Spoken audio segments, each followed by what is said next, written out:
नमस्कार मैत्रिणींनो, आज या व्हिडिओमध्ये मी तुमच्यासाठी सध्या ट्रेंडिंगमध्ये असलेल्या अशा चोकर मंगळसूत्राचे लेटेस्ट कलेक्शन घेऊन आलेले आहे। त्यामुळे हा व्हिडिओ पूर्ण पहा आणि असेच नवनवीन दागिन्यांचे व साड्यांचे कलेक्शन पाहण्यासाठी आपल्या लाईफस्टाईल विथ दिव्या चॅनलला सबस्क्राइब करा। सध्या अशा प्रकारचे चोकर मंगळसूत्र घालण्याची फॅशन खूपच जास्त ट्रेंडिंगमध्ये आहे।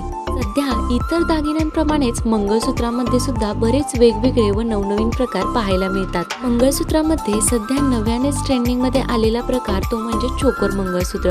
सध्या अशा प्रकारचे चोकर मंगळसूत्र खूपच जास्त फॅशन ट्रेंडमध्ये आहेत। जर तुम्हाला गळ्यालगत मंगळसूत्र घालायला आवडत असतील तर अशा प्रकारचे मंगळसूत्र नक्की ट्राय करा। जर तुम्हाला जास्त दागिने घालायला आवडत नसतील तर अशा प्रकारचे चोकर मंगळसूत्र तुम्ही नक्की ट्राय करा। अशा प्रकारचे गळ्यालगत असलेले हे चोकर मंगळसूत्र तुम्ही कोणत्याही साडीवरती किंवा ड्रेसवरती वापरू शकता। खूपच सुंदर असा लुक दिसतो। सध्या सर्वात जास्त ट्रेंडिंगमध्ये असलेल्या या चोकर मंगळसूत्राचे लेटेस्ट व नवनवीन असे डिझाईन्स आजच्या व्हिडिओमध्ये शेअर केलेले आहेत। त्यामुळे हा व्हिडिओ पूर्ण पहा आणि व्हिडिओ आवडल्यास लाईक आणि चॅनलला सबस्क्राइब करायला विसरू नका।